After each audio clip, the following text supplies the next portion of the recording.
Is okay, cool. Well, I'm so excited to be here. We're doing this roundtable series, What Next? Young entrepreneurs across ASEAN and focusing on Indonesia tonight. And it is so exciting to hear from all of you here tonight. Thank you, Amanda, Andrea, and Adrian. All the A's, so good.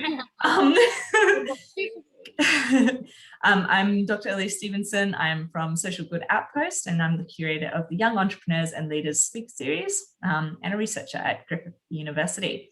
I am so thrilled to be joined by you all tonight to discuss what does young entrepreneurship look like in ASEAN as we are coming out of COVID and into the future. And I really wanted to start off by hearing, what is it that you guys actually do? Tell us a little bit about your business. What's the business name? How long have you been operating? Everything that you can. What do you do? Who do you serve? We'd love to know. And maybe Amanda and Andrea, do you want to kick us off? All right.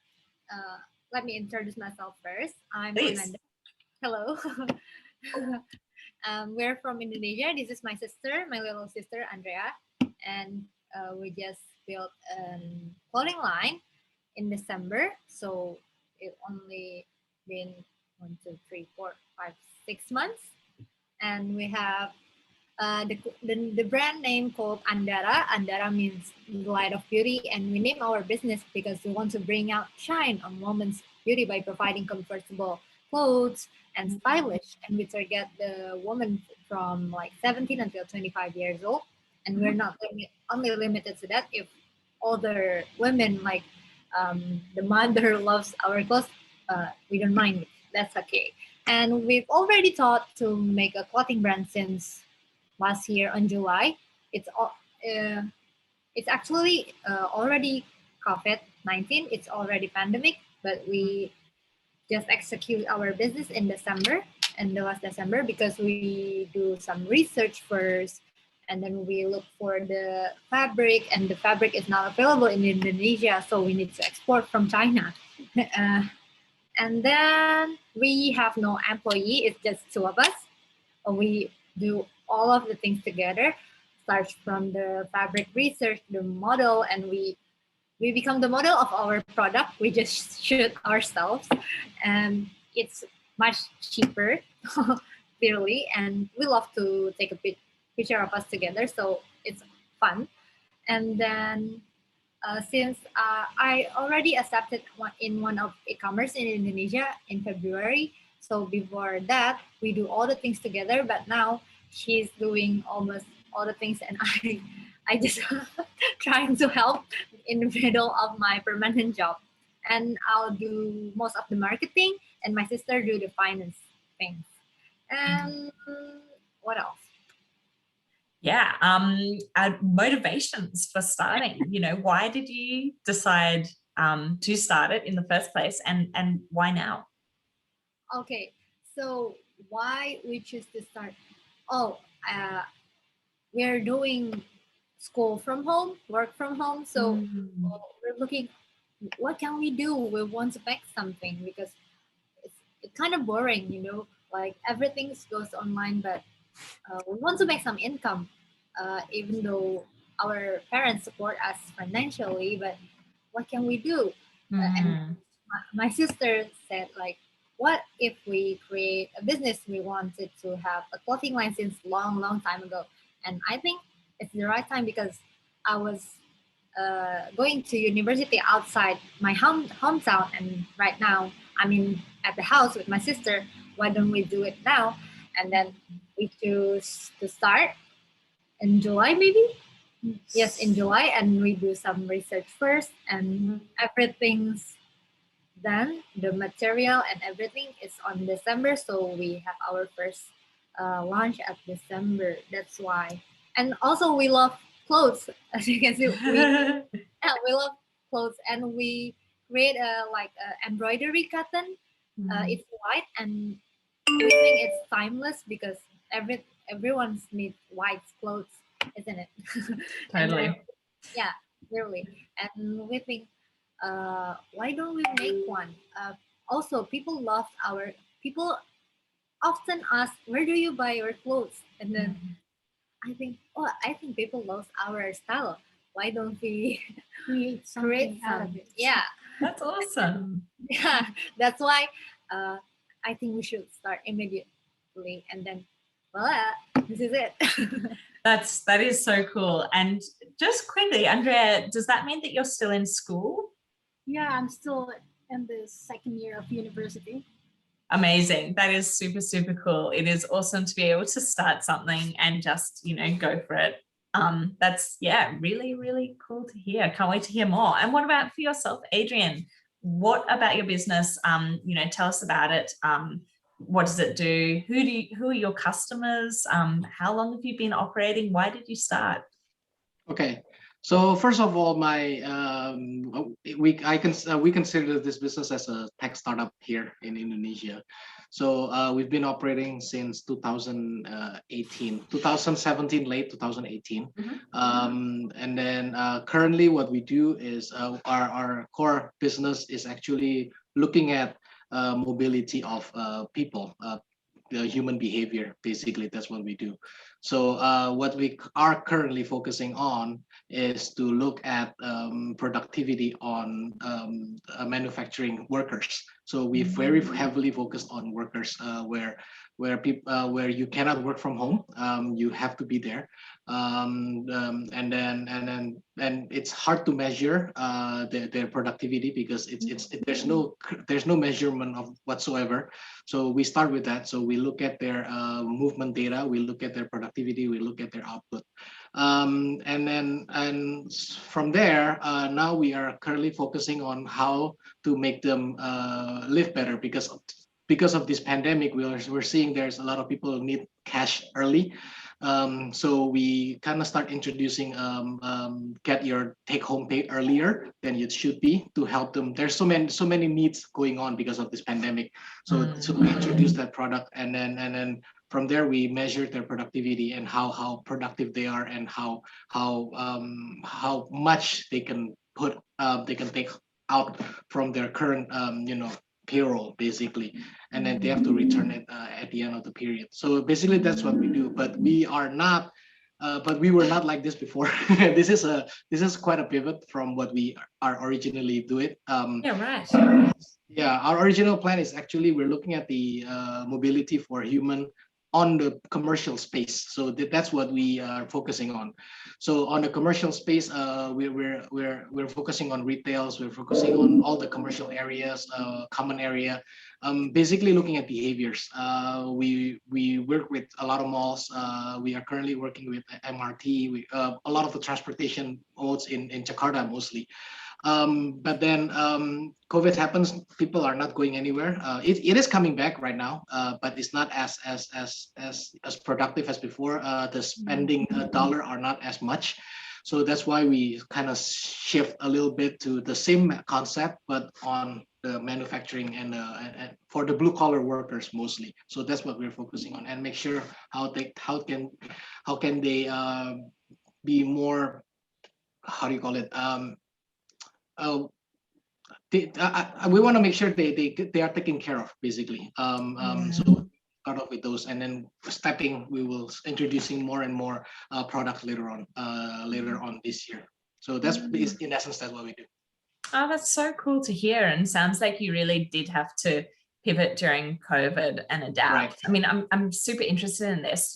For you, what have you seen as being the main techniques or tools that have helped you to stay viable in COVID? And how did you manage that adaptation? Because it's tough. It's tough in a good time, let alone a pandemic, to rapidly transit your business. Right. So when we were starting at 2018, we were trying to ramp up the tech side of it. So it's an IoT base, basically. We introduced an IoT base. We made it ourselves in our own lab, and then but when it was 2009, our revenue was one of the best performing year. Actually, 2009 was our best performing year. So our growth was crazy. It's about 200% month on month or something. But then, as you know, 2020 early COVID hits, so that's basically turning from 200% month on month to zero in 1 week. So we have to make sure we have to stay afloat and survive. So we at first we anticipate this. We kind of see when China hit, they can take care of it in 3 months. So we kind of being optimistic on this. But then after going on the first month and looking at the way we behave and the rest of the world behave, it's not as easy as controlling a population like in China did.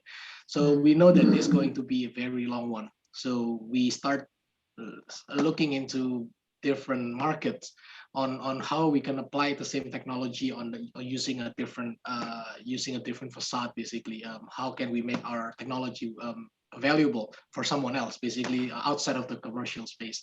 So this is one of the decisions that we made. It's the one industry that Indonesia that couldn't be stopped is the manufacturing. So because there's new industry coming in, people are start making masks, so there's more industry ramping up. So and then they need more workers basically, but then always new clusters happening. So we started looking into those and how can we help by eliminating most of the interactions, but making sure that the productivity still can be measured. So that's how we can find a hole where we can apply our technology there. So basically, and then we start looking into those. But yeah, entering new market was not easy. We try to do a presentation at least to them. Everybody look at us as a virus carrier. So we couldn't make them. Zoom meeting was never productive at all. It's different than face to face. So yeah, we had to be creative on how to maneuver and get customers. So that's basically that happened 6 months already. So it launched on August, September. So we kind of revamp our product in about 4 or 5 months. So it launched in August, and now the vaccine is being introduced. It's getting easier now. So we were seeing an uptick, but then but we want to be more aggressive basically. That's what. But we don't see anything. We don't see COVID it's ending pretty soon. At least here in Indonesia, I don't see it happening. So I think commercial space will be a long. It's a long recovery road for them. Even though it's there, but it's a long recovery. To make up all the losses happened last year, it was very scary though. Yeah, absolutely. It truly is. Yeah. And the real impact from a financial sense, but a health sense too. Do you guys have much of a team? Like what are you working with? How was that to pivot? We keep our team intact basically during the COVID. Oh, that's awesome. So we had about 20 people, including us as a founders. But we had to cut. We had to make an adjustment at least on the benefit. So that's what we did. Sure. So at least that to conserve our cash going forward. So that's what we did. We as a founders, we took the most hit. Basically, and then and the guys, we talked to them one by one. It wasn't easy. We had to adjust them, but we had to talk to them one by one. We kind of cross-subsidize between everybody. The single ones can take more pay cut than the one with the family. You never know when you don't talk to them though. When you see someone that looks really cool on the outside, they seems to have everything going on, but at the end of the day, after you talk to them, they have the most debt, maybe, and they have to support their parents. They have to support, and those are very hard decisions to make. So those were very dark days for us. Yeah, God, that's so difficult too, because people are actually reliant on you for their livelihoods, and you're completely right. It might not look like they have children themselves, but maybe they've got elderly parents, or maybe they're looking after siblings, children, or whatever the case might be. It's always a bit more nuanced than just a blanket solution. Exactly. So we don't do a full scale like a cut across the space. No, we have to talk to them. So you'll be surprised that some people, they can take more cut. Actually, they seems to be very they're on the thin edge of their income, but actually no, they're doing really well. So you never know. That is true. That is true. Yeah, tricky time to navigate. For you, Amanda and Andrea, you know, how have you found it? Because you've started during COVID. This is kind of all the business has known. What have been the tools that you've used? Because presumably you've not always been able to be in person. And presumably when it comes to manufacturing, you know, products or checking out the fabric or quality assurance or anything, that's had to be tricky. How have you done it? Okay, so at first, we're looking for a vendor that near our house, so it will be easier for us to mobile, because there's only two of us. We have no employee, and then for the promotion, because it's all online, so we push how to promote it through digital marketing, to digital media, and we use our social media, Instagram, and we sell our clothes in e-commerce. So we are trying to create a content that engaging our customer, how to make new customer look for our brand because it is new, and what is our unique value, and we always try to provide that. We providing high quality pictures so people can see clearly without questioning what is the fabric, how much is the size. We create the size chart, we create the details all from back and front and everything, such a things like that. And then we're actually starting this business during COVID, so we don't really know how much it will be the difference when we start before the COVID. And what we feel is we actually really want to join an offline bazaar when before the pandemic hit. We think that I think we could join offline bazaar because there are so many like local bazaar in Indonesia for young entrepreneurs, such as thing like that. But we lose that change, so we try really hard to sell our product through digital. And so currently it's quite a retail focused e-commerce. You know, would you know, is the idea or have you already, you know, kind of brokered the idea of department stores or bigger retail shops to stock your products to? Actually, just 2 weeks ago, we joined an offline bazaar only for the local brand, and the sales is not really good because not many people go outside to buy clothes, and most of the people right now, there is Shopee, Tokopedia in Indonesia, such as the e-commerce that offer much more discount and free delivery, such as thing like that. And so if we try to put our clothes in department store or store, it will cost a lot. We just start our business, so we already tried the offline bazaar, but it turns out in this pandemic, the results are not good enough. So we will continue to do online. Yeah, that completely makes sense. And being able to tap into the spaces that are allowing you to reach your audience. Yeah, sounds like a challenge, but also something that you're able to navigate. For all of you, I mean, when you do look ahead at the next few years and presumably growing your businesses and perhaps new products or new services or lines of work, what are you seeing as the biggest challenges to that process or the biggest opportunities on the other hand? Maybe Adrian will go first. Yeah, go for it. Yeah. Okay, sure. So the question was what are the challenges on going forward? Yeah. It's a bit different for us. It's a very B2B centric focus. Well, to be honest, the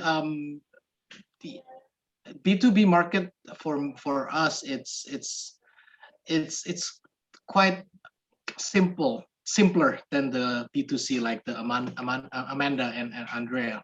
Because in B2B, as long as you have the right value, as long as you can increase sales for your clients, as long as you can cut their expenses, and then you just hire as many as sales team, and usually that will solve the problem. But that just has to be, we have to make sure that the story is right. So I think that is just it's a simpler key to sell. If yes, it is a longer cycle sales for them. Our typical sales, it lasts about up 2 months, 60 days. So yes, but then once you get it, it's a 3 years contract. So for us, it's a lot easier to get in. But more, you can scale it up quite easy. So it's more sales, and then as long as you have a market size, market pool, easier to get. Basically, as long as you provide your service and you provide your story correctly, it helps them basically. And people are looking for it. Your end users are looking for it, even though they're not the one that pays for it, but they're looking for it. So that's what we are aiming. On B2C, it's quite different. I contributed a few on some of the B2C market with a friend of mine. Yes, it's more on the branding side. To add what Amanda is saying, we have data on malls that we are working on, and then yeah, the traffic, the trend is different now. It's not. It's maybe some insights. The trend is people are not going for mall for browsing anymore, because the pandemic, people are scared. They have a target. When they want to come into public area, they know what they want to do, and they get in and they get out. No one is actually staying put and spending time there. It's not a destination anymore. It's a destination basically. It's not something that you just go to and then see what's going on. So because that's our behavior before pandemic. I'm coming to the mall and I want to spend the whole day there. I don't know what I'm doing there, but I want to spend the whole day. No plan. But right now, I know what exactly what I want to do there. I come in, I do what I need to do, and I go out. If I can see it with my eyes, something really interesting, then probably I will stop by and buy. But it will not be it's not browsing. So that's probably why in the offline bazaar is having problem with that, because we are seeing the traffic. We have the data, we have the traffic, because we still have our contract with the commercial area. So we know the data is not as good. So something that to consider. But for us on B2B market, that's what it is. On B2C, I think going digital is the best way to do it now. The multi-touch approach will be the best way to go now. Basically, it requires a lot of capital because brand recognition, it becomes more expensive now, the way I look at it. But people are mostly not buying there anymore. It's more like a brand recognition on offline presence. The rest of the transaction mostly it will slowly going to online. So if we can have a good recognition on brand on the offline, the online will thrive. So and in Indonesia itself, I think the buying power, it depends. But mostly Jakarta is saturated, but there's a lot of market opportunity outside of Jakarta, outside of Java Island, basically. But then again, the brand has to be strong. So that is the challenge. Yeah, I can see that too. Yeah, B2B is different in that you only have to convince that one organization, and you're dealing with a much larger scale. Especially in Indonesia, the B2B market, mostly conglomerates. It's owned by one owner owns multiple. So if you convince one group, basically it works by the group, right? If you convince one group, usually the whole business units are on board with you. So the scale comes from there, from us. Especially this is Indonesian landscape, because one group owns like hundreds outlets, hundreds of factories, hundreds of things. So as long as you know, and the world is small, everybody's in Jakarta, so you can tell. That's the best part of Indonesia. Not like in China, everybody has their own startup. But Indonesia is in Jakarta. When you land in Jakarta, the whole economy starts from there. The startups, the venture capital, the owners, the conglomerates, it's all there. So basically, if you know your way around networking in Jakarta, you can reach everywhere else, because the players are just right there. It's all the same. So so once you hit those sweet spot, I think the whole group usually on board. So that's where we get the scale on the B2B market. But yeah, B2C is a different beast. yeah, completely. I can understand that. Yeah. And you know, it also reinforces the importance of location even in a digital world. Right. You know, being Jakarta based, it seems to have incredible benefits. Yeah. That's okay. Right. What about yourselves, Amanda and Andrea? You know, looking forwards, biggest challenges you're anticipating, biggest opportunities? Maybe I'll answer to help Amanda. Yeah. Okay.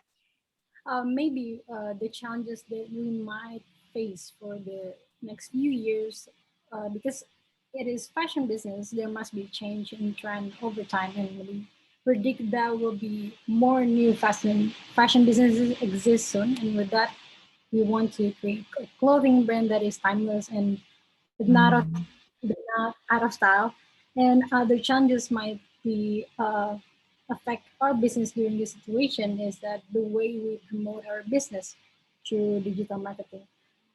So to create a content that will attract our customers and gain a lot of traffic to our social media platform, among other businesses, we must think creatively and build an effective strategy to make things work. Like, for instance, we always try to make valuable content on our social media with high quality pictures and editorial to give them a good experience and also to add value to our brand.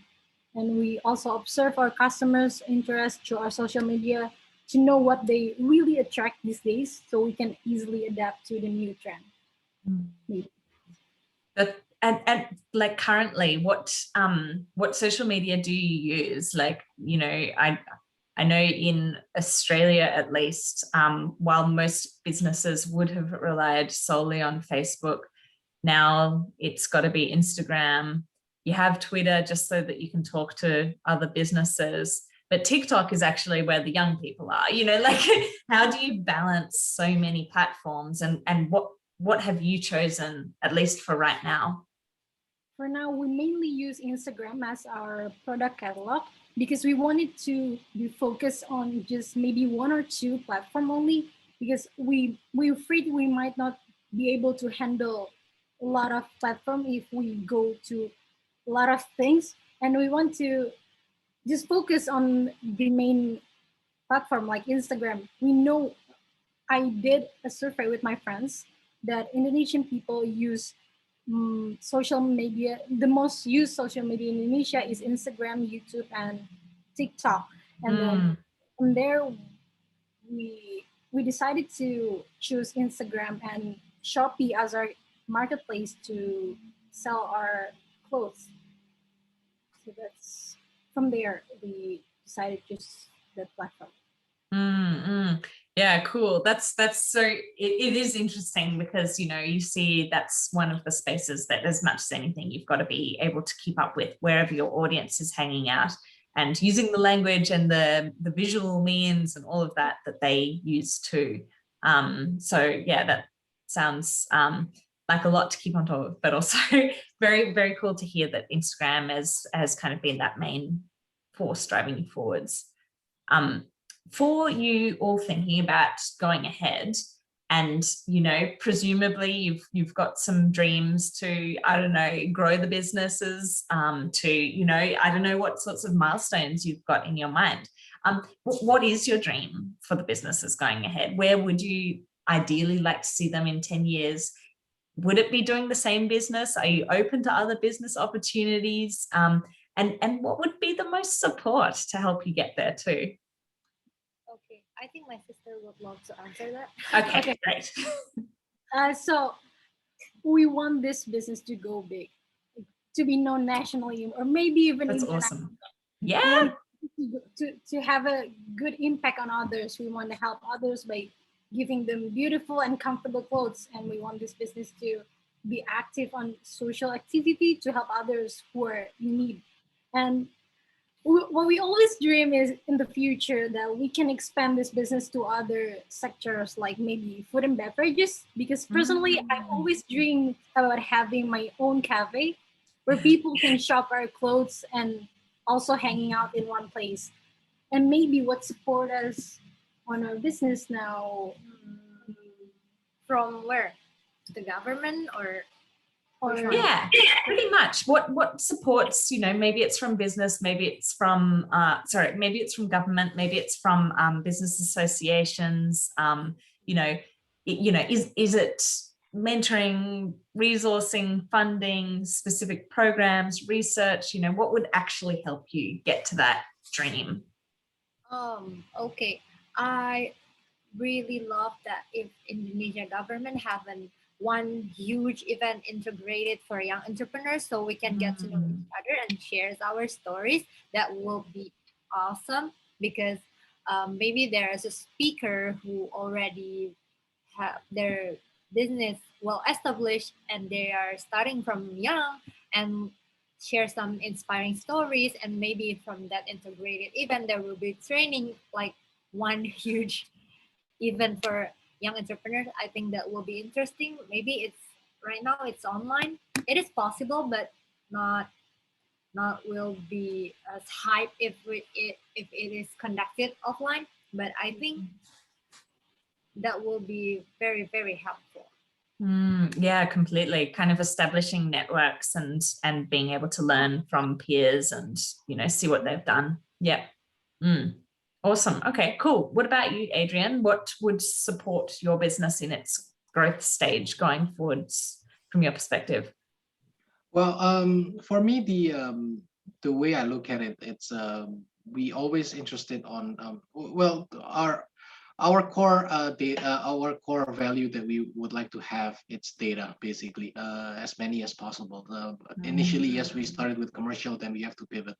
But then as we look deeper into the blue collar workers, we are seeing that they are really underserved on a lot of things. They are underprivileged on a lot of things. There are so many things that they are lacking access, even on education, on health, on financial instruments. They just know cash and that's it. And even they have to. Basically, they are underprivileged. There's a lot of things that they can do that they don't know about, or they don't have access to. So I think that is why we are expanding our products into looking into their well-beings, working under a company. So basically to provide low turnover on each company, because it's an issue, because over in here it's a big issue in us that they're not.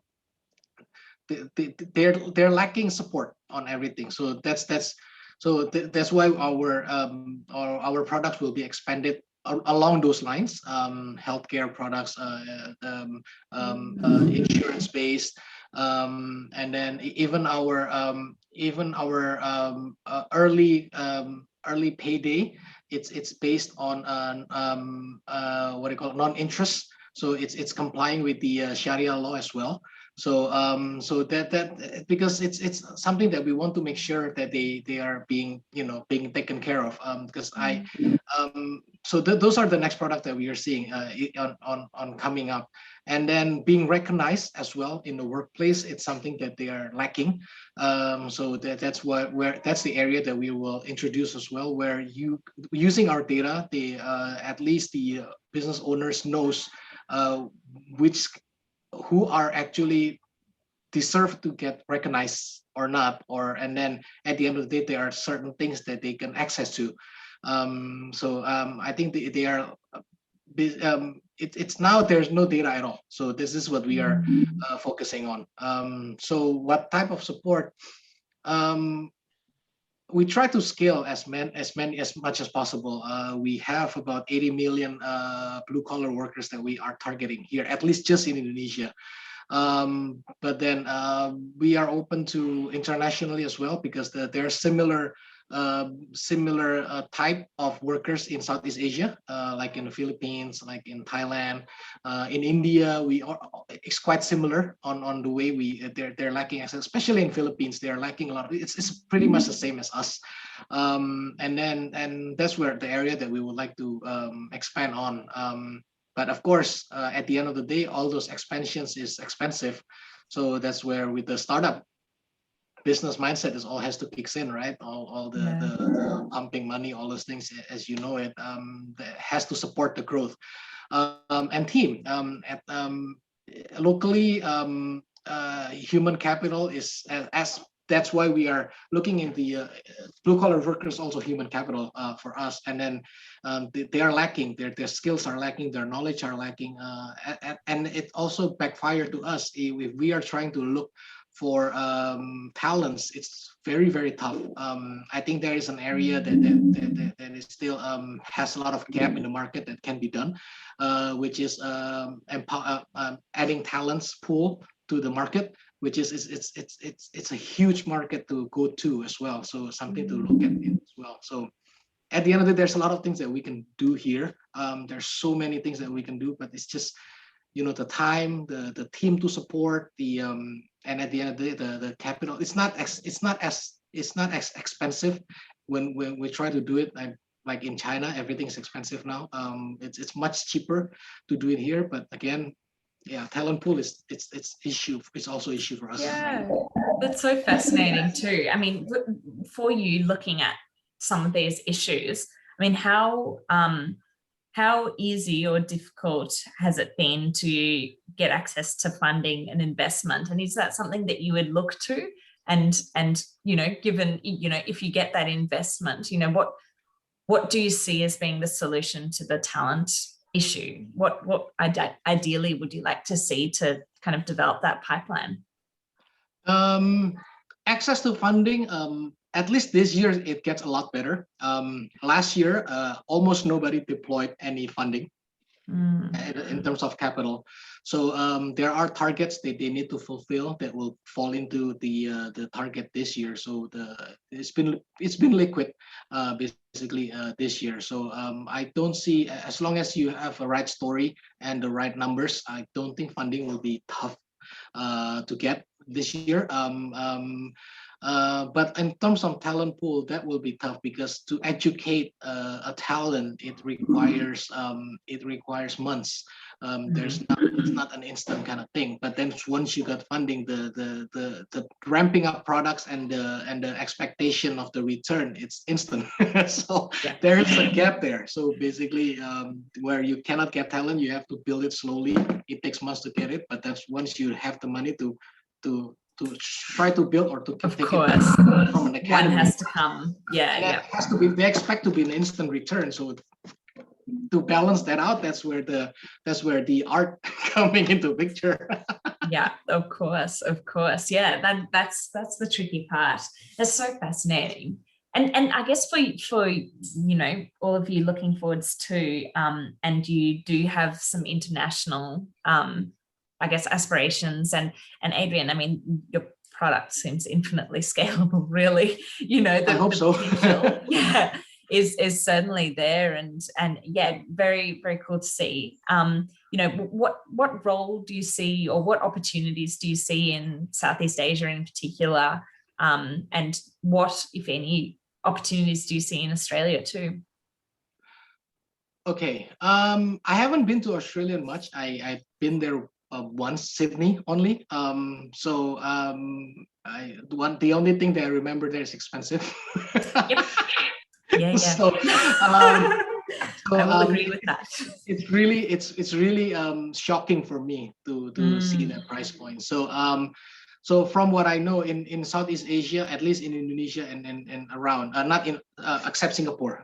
Singapore is not, it's different. Yes, that's true. Except Singapore, I think there's so many things that you can do here. Any kind of business are still has a potential to do it. But it's easier to look. The way I look at it, it's always starts from digital. When I look at digital economy, it's always, when you look at it, it's always we can scale back to Silicon Valley, where it always starts in e-commerce. That's where it starts. It's everything. It starts from there. Amazon, and then it trickles down to everything else. Yeah. We have a big decacorn or unicorn here, which is the e-commerce is already saturated. It's already there. So the next thing that we would like to see is how to support the e-commerce.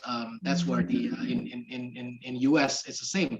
So the logistic part, the payment part, the merchants, the like Amanda, she's doing to list it, and then the digital media part, everything to support those it's all still open for everyone. So and the pie is just too big, the way I look at it. So if we can get the right angle to come in and the right story to come in, I think there's still so many opportunity. But the e-commerce part, I think that's already saturated. It's already there, except when you're going to the direct to consumer, the D2C market. That's a different piece as well. So that's a strong branding marketing to get to. But the rest is still there. We are still lacking. We're still behind in China and America. We're still behind. I think it's something that we can explore. In terms of the Australia market, I think to democratize a lot of things will be it's something to look at from experience, because everything's too expensive. So if we can think of something digital to make it cheaper, I think it's something that it can get into. But I know that the law is not as easy as here in Southeast Asia. So something that needs to be looked into. In Indonesia, you can dive in first, and then you can make the law later. Basically, that's what. So you cannot wait for the law. Basically, you just have to go in, get your name out there, and then once you make it to the news outlet, then basically you're there. Whether it's a negative, whether it's positive, you're there. And because the government will try to support you, if you're big enough, the government will try to support and give you all the support that they can. But not in the way I look at it, and not in Australia or not in the US. So it's kind of different market. So, but I look at something that is democratize or make something cheaper somehow, some way. Services is pretty expensive there, and all goods make it logistics is quite good already, I think, in Australia. But other than that, economy, I think it should be a good way to do it. So it's because it's expensive, especially. Well, I mean, that's an opportunity in itself. One of the benefits is if you can provide, it's a low cost service from your end, but you can charge it out at a high expense to a market like Australia. I suppose that's one of the opportunities. But parking is expensive. I don't know if the space, but in Sydney parking is expensive. If you can provide a space for a cheaper rate for somebody else's car, or you just make sure your cars get rentable for somebody else, I think that's already an economy by itself. So that could be an opportunity. But I never been to Brisbane, so I don't know. Then Sydney is wow, it's amazing. I love though how just truly entrepreneurial you are, because you just seeing the opportunities and really, I mean, you started at one point with the business, you pivoted, and you looking forward, you're pivoting in so many ways for where this could go, or where your business could go. I mean, that's really exciting too. It seems like it's much bigger than what you're doing at the moment, but I hope the potential of where all of your systems could go. So that's super interesting to hear. What about yourselves, Amanda and Andrea? What do you see in terms of regional integration or regional opportunities across Southeast Asia? Do you look to Australia as a market at all? Is it somewhere you would also see yourself engaging? What's it look like for your international expansion possibilities? Okay, maybe because we're hijabis, we want to make something that maybe will be accepted internationally, where we can integrate all hijabis around the world, like we want to provide like pretty clothes from hijabi that can unite all the hijabis around the world. I think That's cool. Yeah, that's what I dreamed of. Maybe you want to add more? What else? I think that's it. I don't know. I can't think any. That's really cool. Well, I mean, the opportunities are certainly massive then. And if you're looking at a global market, and also so great to be Indonesia based in the first place as the world's biggest Islamic democracy. I mean, that's pretty optimal location right there. So that's super exciting, and I look forward to seeing where you go to, because at least even within the ASEAN region, substantial market size, and a really interesting, diverse region at that too. Cool. Well, it has been so lovely to talk to you all. I will wrap up because it's been such a pleasure, but being able to explore some of these topics, of course, with the wonderful support of the Australia-ASEAN Council and Department of Foreign Affairs and Trade, is really important to actually being able to understand, well, where do we go next? What's next from here? How can we actually support young entrepreneurs? So thank you so much for your time. I'll just stop the recording.